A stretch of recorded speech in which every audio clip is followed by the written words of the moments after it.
Hey guys, welcome back to the channel tonight. I got another small little update here on the train layout that I'm working on. I'll let you know the dentist went fairly well this morning. I got the very back tooth back by your wisdom, where your wisdom teeth come in. I had to have one of those cut out, and since I'm on blood thinners, there's only a certain amount of doctors that will touch that. So I've got this real good one over in Fairfield who, man, he's super. They IV sedated me, put me right out, and I think I was only back here about an hour, but it seemed like 10 seconds to me. But I actually ate somewhat solid food tonight for the first time in almost 2 weeks. So it's it don't hurt. My jaw don't hurt no more, so it's a good thing. I was able to come down here after I come home and slept off the anesthesia, and we got some more work done. So let me turn you around here and show you what we've got done. We started working on this bridge face, or I'm sorry, tunnel face over here. And I've got a little bit more rock work to do here to fill this all in. And the glue, as you can tell, is still drying on it. But I'll explain what I got going on here at the top. I'm going to let this all dry for a couple more days because I have these two pieces glued onto this tunnel frontage. And what I'm going to do is sand these off a little bit so this top piece will set level on it. You can see it's kind of cockeyed right now, but I'll take some masking tape once I get them level, fill up these gaps, and then I have 2 cans of this Great Stuff foam, which I actually used over there to create that mountain. And we will, after I tape it and get everything level, I will just kind of spray some up here and mound it up a little bit. And then when that dries, it'll stick to the ceiling tile, and I will be able to remove the entire top of this all in one piece. So we're just going to go with a short little tunnel, but like I said, I have the rock work to finish here, a little bit more to do up here. But what I've done was I made it so that this can still be removed, because I need to get this upstairs and painted, because this is a cast resin piece. See, I didn't even have these glued in. But hopefully, if everything works out, because the way I cut these, I cut the ceiling tile just so it would wedge in there against it and fit up against these rock faces. And I done the same thing over here. This is all just kind of sitting here. These two are in the process of gluing, and this one simply just pulls out too. And I made sure I cut it, you know, to fit. So when I get these sanded down, that should cover up any large gaps that I have. Smaller gaps, we will go back to the lichen stuffing, you know, like we've done everywhere else up in that area. And that took me a couple hours to figure out what I wanted to do, because I had to extend this sidewall up here on the side of my lumber company. And then I did throw some actual fine sifted gravel down here on that. So we've got our parking lot established for that. I think it came out pretty good. I think I showed you the bridge last night. And then we done more work over here on this part of town. I started working on my new grade crossing, and I found this real small wood that I had upstairs in my model building room that I got from my grandfather's basement probably 15 years ago. And I need to sand the top of it down yet, but as you can see, the width is good on it. The cars go over it. The spacing is right. Now these two pieces of foam core board here, they're still in the process of letting that Elmer's glue dry up. I don't know if you can see, it's a little bit proud of the top of the rail yet. So when that gets good and dry, I've got a sanding sponge down here, and I will just go sand it down, give myself a nice slope down here to the street. So then this will all be done. And then I got a rock foundation and a small little drive for this little National Freight Lines building I've got. This was another flea market find. I think I paid $2 for it, but you know, it serves the purpose. And I think what we'll do here is, where I've got the transformer, I might do a little bit more rock work down here on the face of it, and then maybe bring this up one more level.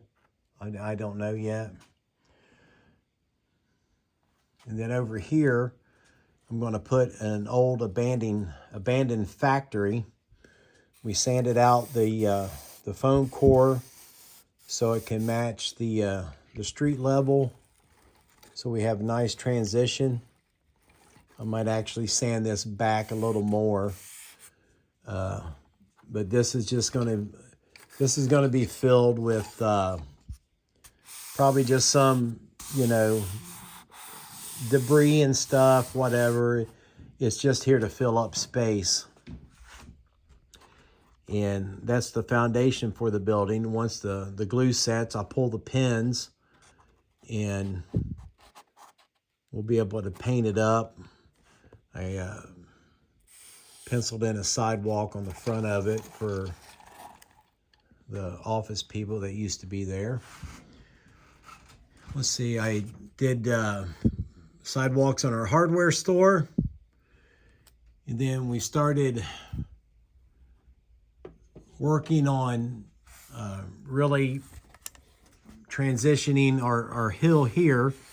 Again, this foam board, you buy it at the dollar store. You can get it at the dollar store, and it's a pretty good size piece. And but it's got paper on both sides, and it peels off super easy. And then it sands with just a piece of sandpaper and that little foam sanding block I have. But once all this dries up, I'll pull the pins out and sand that down so we have a nice transition to the road. And we'll do the same up here at the top. Get this back into place. And we done the same right here for our road going up to Hilltop up here. We'll sand all this corner down right here. That's why I made it a little longer, so I could get a nice transition. And then sand this down smooth. Might have to put a little bit of filler in here. I don't know, but we'll see. But get that out of the way. That's how much Elmer's glue I've used so far on this. whole gallon. But you can't beat it because it holds everything into place really well. But if you put enough force to it, man, the stuff pops right back up. But that's where we're at so far. I think the lumber mill area is coming along really good. I've got some scale wood right there in the corner that I need to start cutting up and sticking in the little slots right up there. But all in due time. And then our cut here into the hillside, I was leaning towards not doing the tunnel, you know, from here all the way around, just because of derailment issues and track cleaning issues. But one of my viewers had suggested, you know, just leaving the open cut, which I think I'll do. I'll fill some of these gaps in, you know, with some more of this lichen, and we'll throw some rocks in there because of course I got ballast for the track and to glue up onto the cork board, but then on the bottom we'll put just regular rock, kind of similar to that up there, so it kind of matches. And let's see, I did finish off this rock lining back here last night. I really don't remember if I showed it or not, but that's on there. We started working on our rock face right here with the bridge background. And then I think what's going to happen is I'm going to chill out with the rock right about here. And because I need to try to figure out a road system for back here. And most of this over here is pretty much just going to be flat track with some trees and other little type of miniature scenery. And until we get back over to the dry creek bed, and then we go back into the rock formations, and then back there is where I'll set up my little, you know, housing community once I buy a couple more houses. But I think she's coming along pretty good.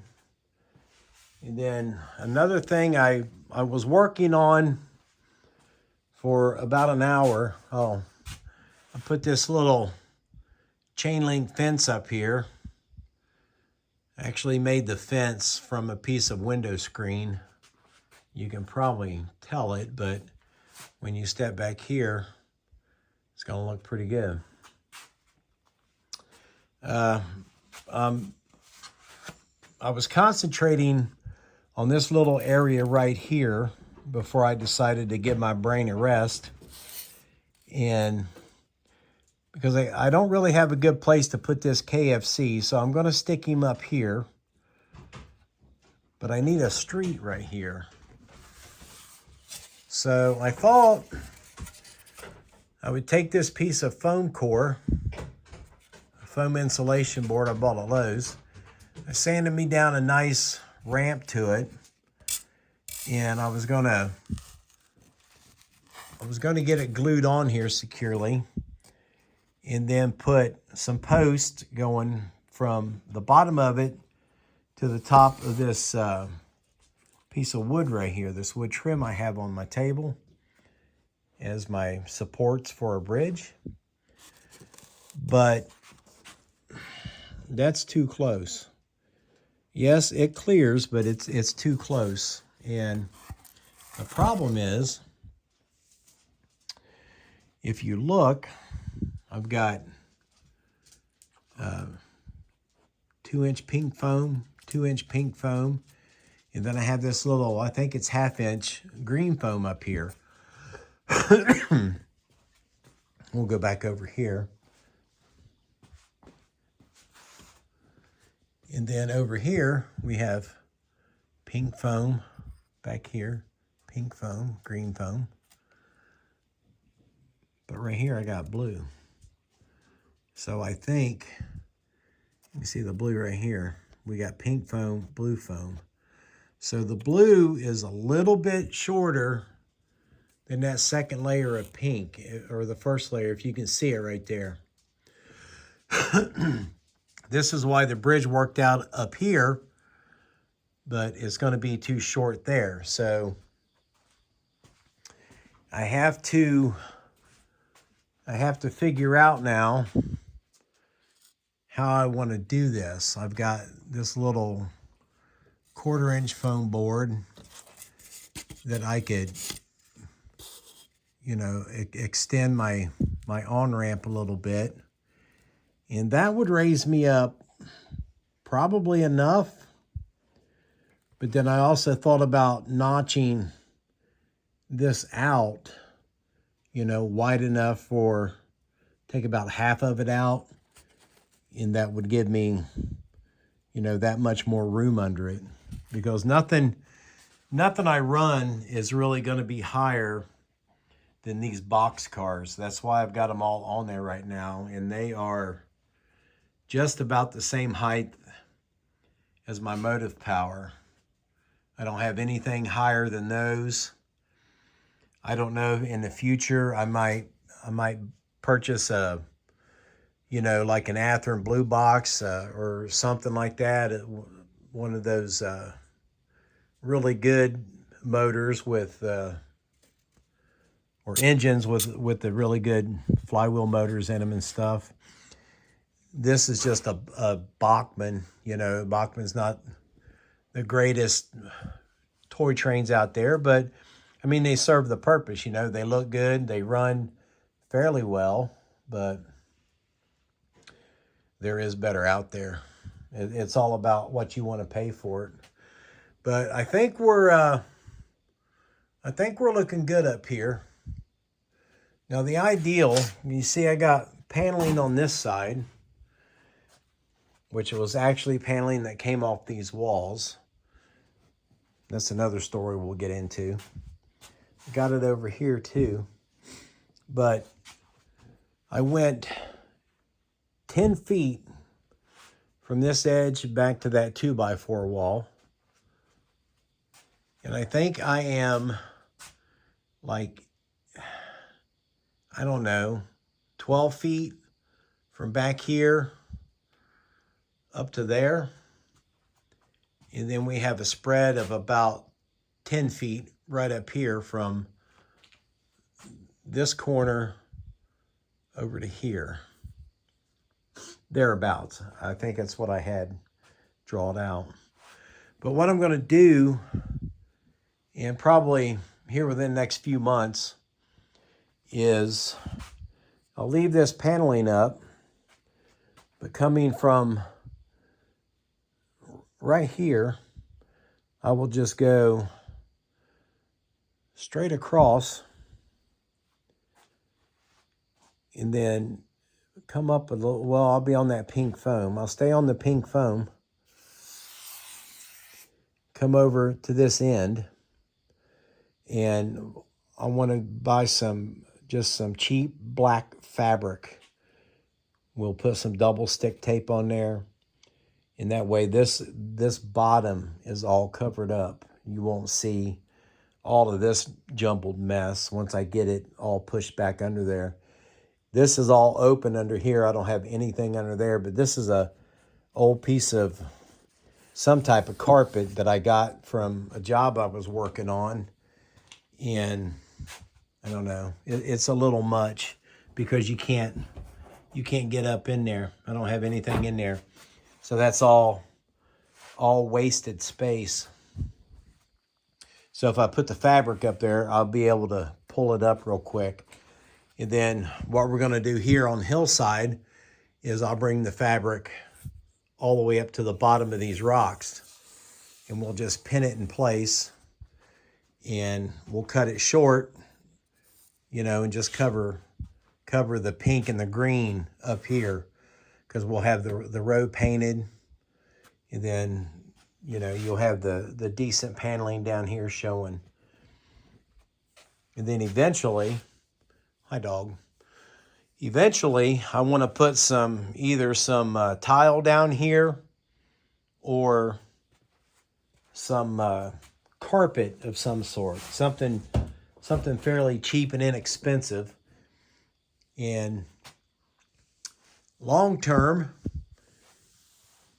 I have been seriously thinking about this, is expanding this layout, believe it or not, and going from this piece of straight track, curving it the other way to come straight across over here and crossing back over here, curving around and going this way instead of going all the way back around the same place.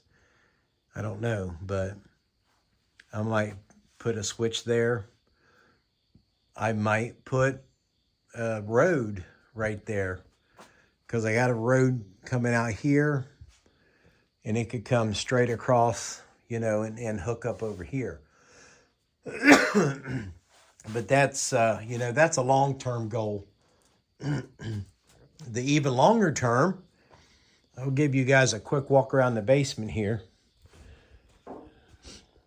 Now, about 10 years ago, I had built this table down here. And one of my kids was interested in it. Another one was kind of showing interest in it.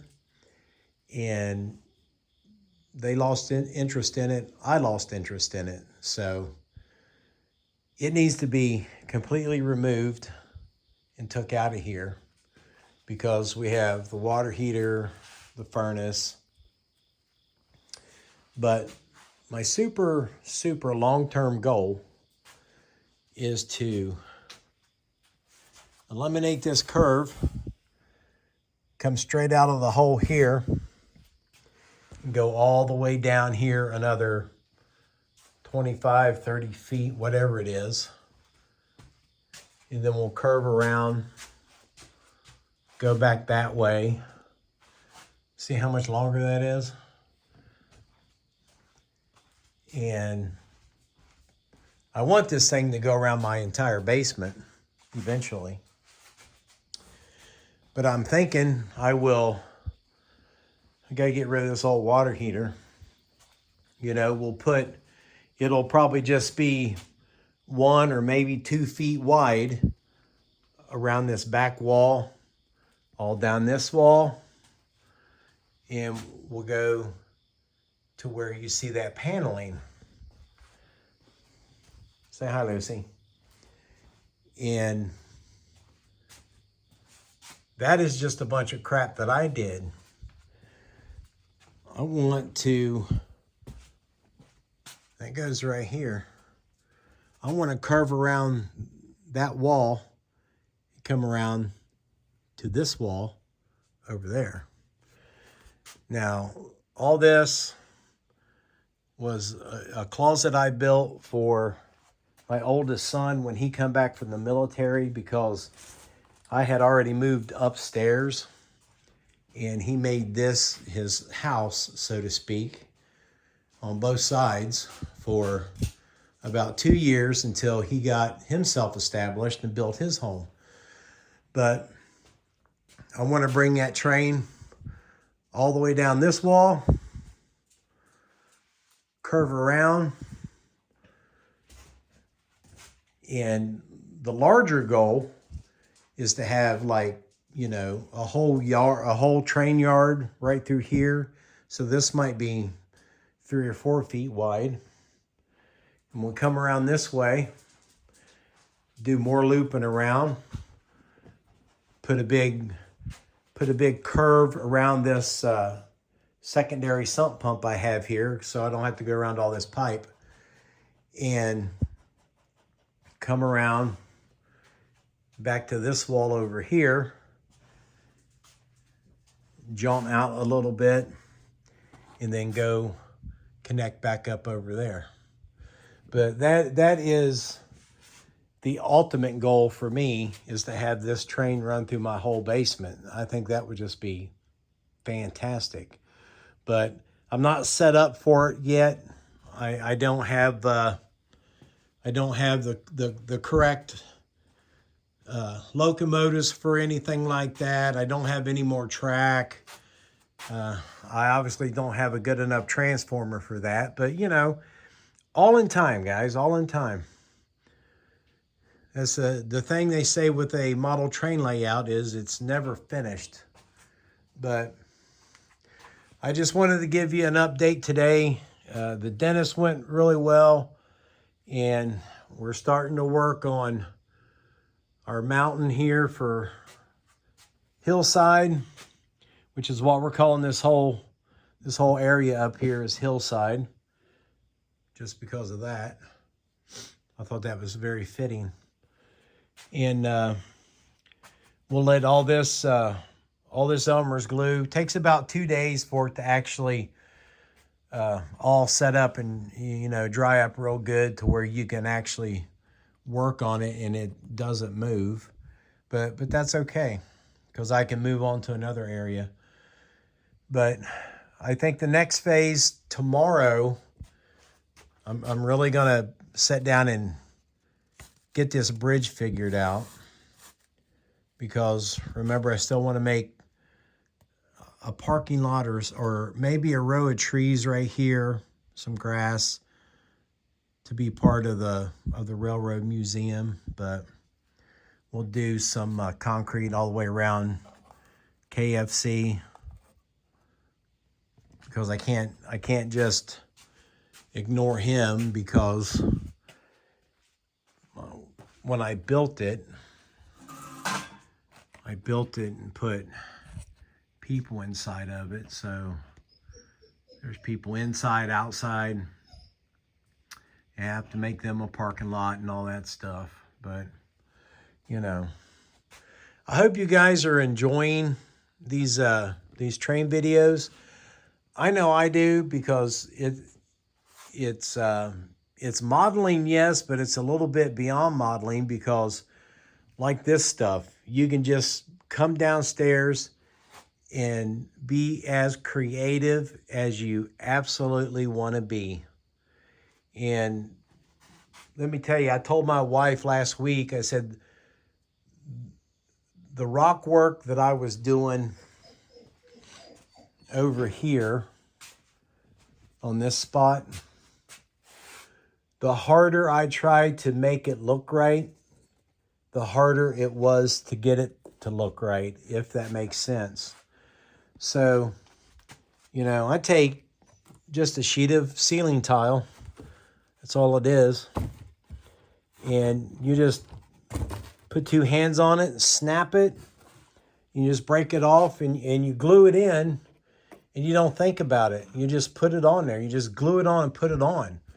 And where you don't want a rock face, you want it to make it look like concrete, like I did with these. You just take a sharp razor blade. That's why that guy's up there. You score through it like twice, snap it, and then you hit it with a file, and man, it just files off like nothing, and it looks like concrete. You would not even have to paint that to make that look like concrete. Just leave it just like it is. But that is where we're at. I know we're almost at a half hour long, but that's the work coming is the bridge, and then the work done was all this tonight. So with that being said, guys, we will see you in the next video.